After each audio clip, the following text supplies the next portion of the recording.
Hello, and welcome to HORRORific Tales. In this show, we like to celebrate the creations of independent authors and aspiring writers. Please like, subscribe, and share these videos to help get our friends as much exposure as possible. We'd also appreciate it if you could support our artists by following them on their independent platforms and by purchasing their works. Details on how to do so will be in the show notes. Today's HORRORific tale is a piece submitted to us by JP Behrens. Come join us now as we present to you Portrait of a Nuclear Family.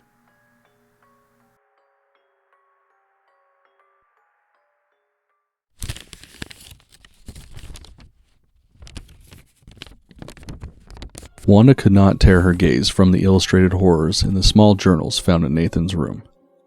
Outside the bubble of her morbid discovery, the house dissolved like starlight at dawn into an idyllic abstraction. She intended only to give the room a light dusting since Nathan kept his space so orderly, which had not always been the case. Wanda knew Nathan had a secret. Charles shrugged her concerns away every time she brought it up. "He'll grow out of it, honey," Charles would reply. "He keeps his room clean. I imagine you'd be pleased. Leave him be. Please." Wanda, numb from shock, turned to a page covered with an illustration of a squirrel's innards. Detailed notes and diagrams of the creature's brain flowed onto the next page. Her mind retreated to the joyous years of college and the beauty of art school. From the hallway, Da Vinci's Vitruvian Man stared down on Wanda. Stern eyes blamed Wanda for the pain illustrated through the book. One reflected the other. Da Vinci's study of human anatomy and the detailed illustrations blended together in her mind. She'd hung the picture outside Nathan's rooms to serve as inspiration, but not for this. Fighting back the bile threatening to rise up, Wanda closed the journal and tried to take slow, deep breaths to calm her stomach and soul. If only she hadn't decided to dust his desk, the journal would still be undisturbed. Instead, an accidental nudge tipped one to the ground. The covers flopped open, pages fluttering until exposing the hand-drawn illustration of a screaming rabbit. Its skin peeled back, viscera exposed.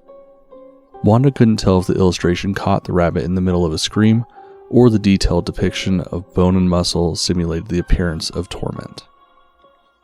The cover of the journal showed a small, minimalist line art sketch of a rabbit. Wanda glanced at the covers of the other journals and found similar drawings, each serving as a title instead of words. Placing the journals on the desk, she counted 6 books, 1 animal per book, each filled with copious notes and meticulous pictures.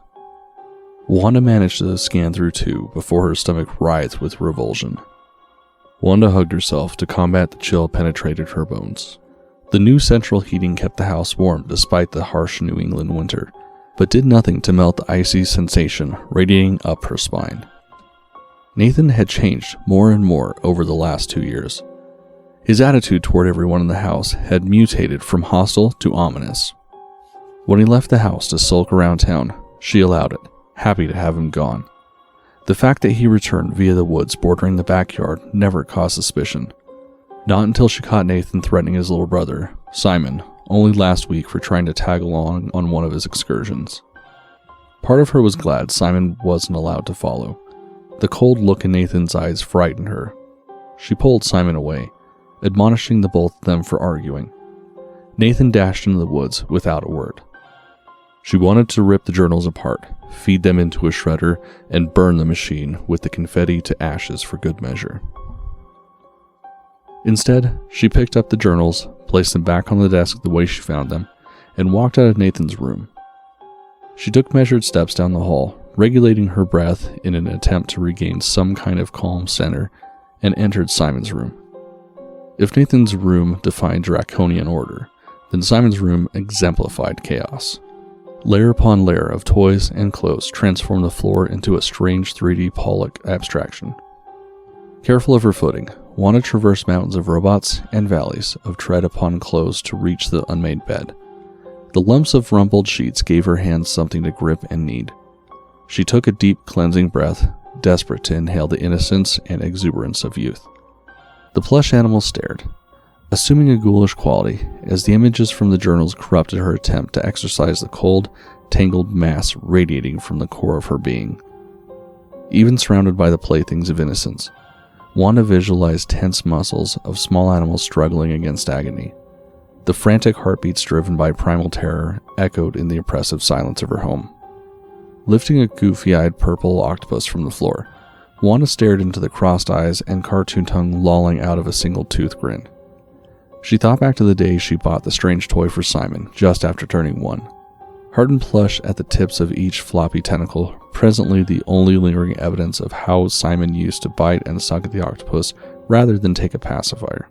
A trembling smile flickered over her lips. A sob exploded from her without warning. All the insecurities of parenthood crashed down on Wanda. What did this mean? How could this happen right under her nose? Nathan had become such a quiet, introspective, and polite child. No longer prone to whining like other kids she noticed in public. There were moments, of course, but she made sure to set respectable boundaries for her children. She couldn't imagine why he drew pictures like that, or how he included so much detail. Was Nathan using her small library of art books she kept on display just above the television in their living room as reference? The internet, maybe? The front door opened and slammed closed while Wanda still had her face buried in the fur of the threadbare octopus. Rapid footsteps rumbled up the steps. She stood and attempted to straighten herself out as Simon barged into his room. "Mommy, I'm home!" The unabashed smile on Simon's face filled Wanda with a joy that cut through her inner turmoil. He dove into her and buried his face into her waist. She returned the hug, tighter than usual, breathing in his scent. She could never decide if he smelled more like cookies or baby powder, a confusing enigma. His handsome, curly, tousled hair and full face always brought to mind the thoughtful cherub at the base of Raphael's Sistine Madonna. His large, crystal-clear blue eyes staring out into the world, eager to see, eager to experience. A print of those baby angels still hung in his room, one of the few relics of his days as an infant. "I missed you, buddy." "I missed you too." He pulled away, the infectious smile still there, a light giggle ringing through the air. For a moment, everything seemed perfect. Simon disengaged from her hug and ran back out of the room. Wanda followed. When she turned to head downstairs, she found Nathan standing in the threshold of his room, silent and calm, frozen in time. Gaunt, lanky, and awkward, he reminded her of the other cherub in the painting, full-grown and starved. Eyes rolling, as if bored, jaded to the world, head resting on crossed arms, ready to disconnect. He stared at the journals standing on his desk. His dark, depthless brown eyes glided around to find Wanda, as if the drive of his vision pulled his head along. Head, neck, and body caught up in the wake of his attention. After grueling seconds, he said, "You were in my room."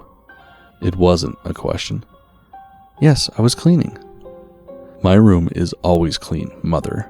You've made it clear I must always keep things orderly. Why did you move my journals?" Wanda wanted to march into the room, tear the journals off the desk, and scream about what she found. But the longer she looked into her son's empty stare, unease started to deform her righteous resolve like a cancer. "I didn't mean to. I knocked them down while dusting." Nathan examined her a moment longer before, without a word, closed the door to his room with a quiet click. Wanda let out a breath as if she hadn't used her lungs for hours, oddly aware of her heartbeat and conscious breathing. She made her way downstairs with deliberate care, unwilling to trust her legs to hold without total concentration. The walls around her became a foreign backdrop, a facade hiding mysteries and madness. Family pictures blurred, hiding the happiness of the past.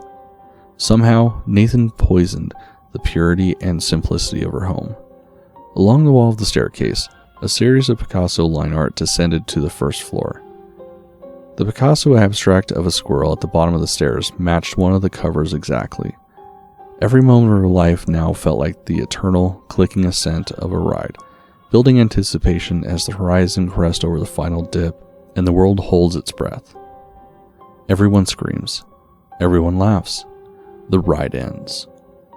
Wanda felt the crest approaching, but didn't think laughter would accompany the screams. A loud crash from the kitchen brought her out of autopilot. Flashes of blood splattered across the tiles, and walls of the kitchen filled her mind. She ran to the kitchen and stepped onto a jagged piece of glass. Pain spiked up her leg. "Mommy, I'm sorry!" Simon stood in the middle of the puddle of water, Jagged bits of glass surrounded him, glistening dangerously. Tears glistened with fear above quivering lips. "Don't move, Angel. I need to clean this up." Wanda tried to tiptoe around the glass, but a fresh jolt of pain lanced through her leg. She lifted her foot to find a large shard of glass piercing the sole of her thin-soled black ballet flats. Carefully removing the shard, she exhaled with relief as the bloody glass slid free. Once her foot was freed of the flat, the cut gushed blood, yet appeared shallow. Snatching the hand towel hanging from the refrigerator handle, she wrapped the wound to prevent more blood from staining the floor and limped to the closet for a broom. Tears streamed down Simon's terrified face.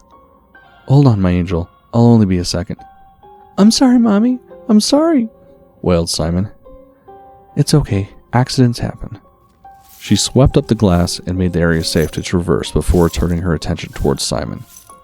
With the danger of jamming another piece of glass into her foot removed, Wanda lifted Simon up and crushed him to her chest. A nugget of guilt weighed down on Wanda while she held her baby boy. When she first heard the glass shatter, she assumed Nathan had done something horrid. Only pictures fueled her assumptions, yet the mental leaps that Nathan did those twisted things himself came naturally and without reservation. Once Simon settled down in front of the TV in the living room, Wanda mopped the kitchen floor. With the kitchen restored to its natural state of ordered tidiness, Wanda began dinner. Her husband, Charles, would be home soon. Both kids were quiet and occupied. Preparing dinner promised to be the first peaceful part of her night. The refrigerator held a small brown package, sitting on a cheap ceramic plate. 3 New York strip steaks fresh from the butcher. She pulled out the package and unwrapped the cuts of meat. Looking at the wet, red slabs, Wanda felt a mild nausea constrict her stomach. Visions of screaming cows, large carcasses hanging from hooks, and blood dripping everywhere assailed her mind. Wanda fought back the bile filling her throat. She folded the brown paper back over the steaks and placed them into the refrigerator. Tonight would be pasta night. She hoped the pictures in the journals would stop affecting her so, but until then, cooking meat just became her husband's job. Outside, on the grill, away from her. Back in college, Charles brought Wanda on hikes, camping, and exposed Wanda to the grandeur of nature that even the greatest artist in history couldn't replicate with canvas and paint. Now, after 20-odd years of marriage and 2 children, Charles barely left the house. Sitting at a desk all day brought about a small belly and destroyed his endurance. Once, the man she married could run a 5K with little to no training. Now, she'd be surprised if he could walk one without an extended rest. Recently, she noticed stretch marks forming along his belly, arms, and thighs. Wanda had her own stretch marks from pregnancy, even after all the supplements, special diets, and cocoa butter creams, but she made an effort to prevent or reverse them, though even the slightest failure was justified. Charles did nothing about his growing lethargy. When Charles came through the door, the house erupted into a maelstrom of joyful chaos. Simon rushed through the hallway screaming, "Daddy's home! Daddy's home!" Charles called through the vibrant display with his very own arrival klaxon. After placing his coat and briefcase off to the side, Charles snatched Simon up onto his shoulders. Together, like some animated totem pole, the two jogged around the house, the both of them wailing like some strange harbinger of the absurd. Wanda watched them laughing. For a brief moment, life felt manageable. Finish dinner, feed the family, and have some quality time.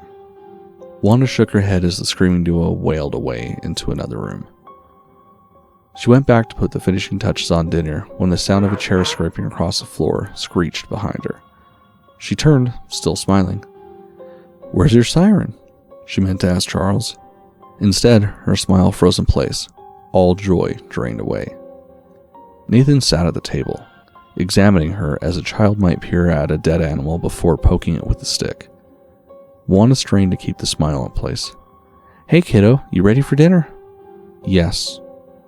"Just finishing up." "Fine." The soft rumble of boiling water filled the kitchen. Small splashes of water dotted the stovetop with subtle hisses.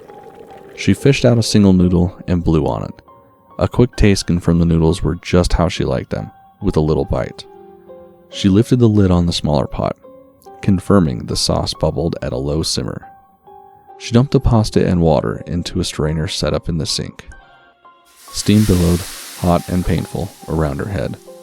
The once cool air turned heavy with moisture, drowning Wanda as she struggled to provide food and nourishment to her family. When the steam parts, dispersing into the atmosphere, a sheen of water covered Wanda's face. She took a deep breath, flopped the pasta back into the pot. She added a dash of olive oil and swirled the noodles around, fighting the stubborn starch-covered bundles that clung together, resisting the coating of oil to help separate them. While whisking the noodles around, the smaller pot with the sauce began to boil and clatter. Everything wanted her attention. Nothing gave an inch so she could catch her breath. Nathan, just sitting in the chair, staring, weighed on Wanda. A persistent itch at her back. Silence loomed over the kitchen, emphasizing the presence of her son. The increasing pop and rattle of bubbling sauce pressed at Wanda's already frazzled mind. With a full, steaming bowl in her arms, Wanda turned, braced against Nathan's analyzing gaze, ready to scold her son for not offering to help. An empty chair greeted her. How did he slip out without making a sound? Not even a whisper creaked from the chair sounded to announce he moved at all. For a moment, Wanda questioned if Nathan had haunted the kitchen at all. Puzzled by the encounter, Wanda set the table in a haze before calling out, "Dinner's ready!" The rapid-fire patter of Simon's race to the dining room preceded Charles' more measured, heavy footfalls. Once the sound of those two disappeared, a soft, whispered shuffle announced Nathan's approach. He entered the dining room, drifting through the doorway like a skeletal specter, floated into his seat, and took great care to place his napkin across his lap before waiting his turn to scoop out a serving of pasta to his plate. Wanda watched him, wishing he might crack under her stare, confess everything, and relieve her of the dark secret she still found difficult to wrap her mind around.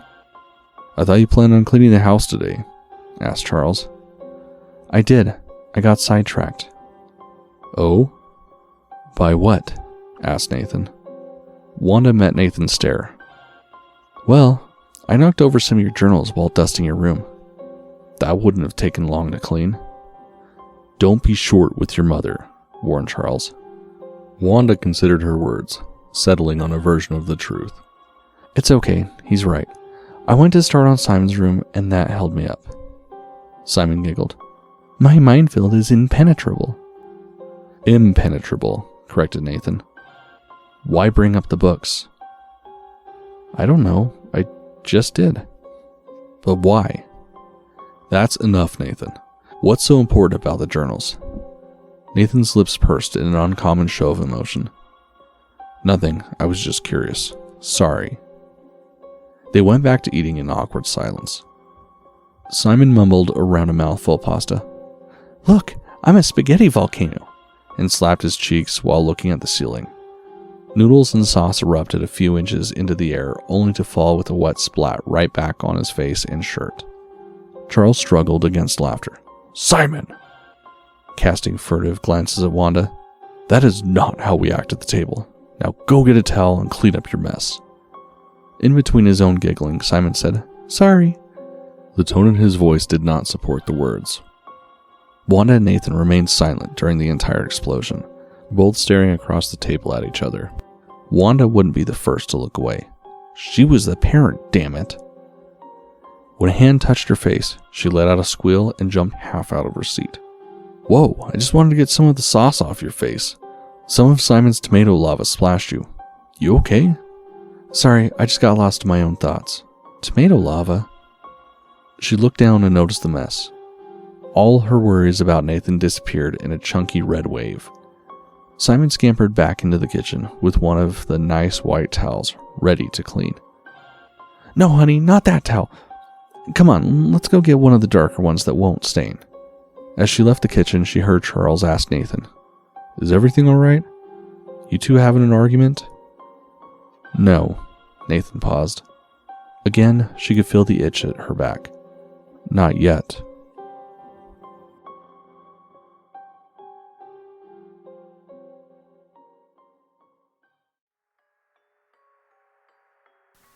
Well, we hope you enjoyed our latest horrific tale. If you'd like to keep up to date, make sure you subscribe to our YouTube page. Also, follow us on our social media pages. You can also show your support for the channel by going to our merchandise store, picking up some items there. Please also take a moment to support our contributing friends who kindly lend their talents to this show. Check out the links in the description as to how you can do this. Until next time, keep it creepy, keep it horrific.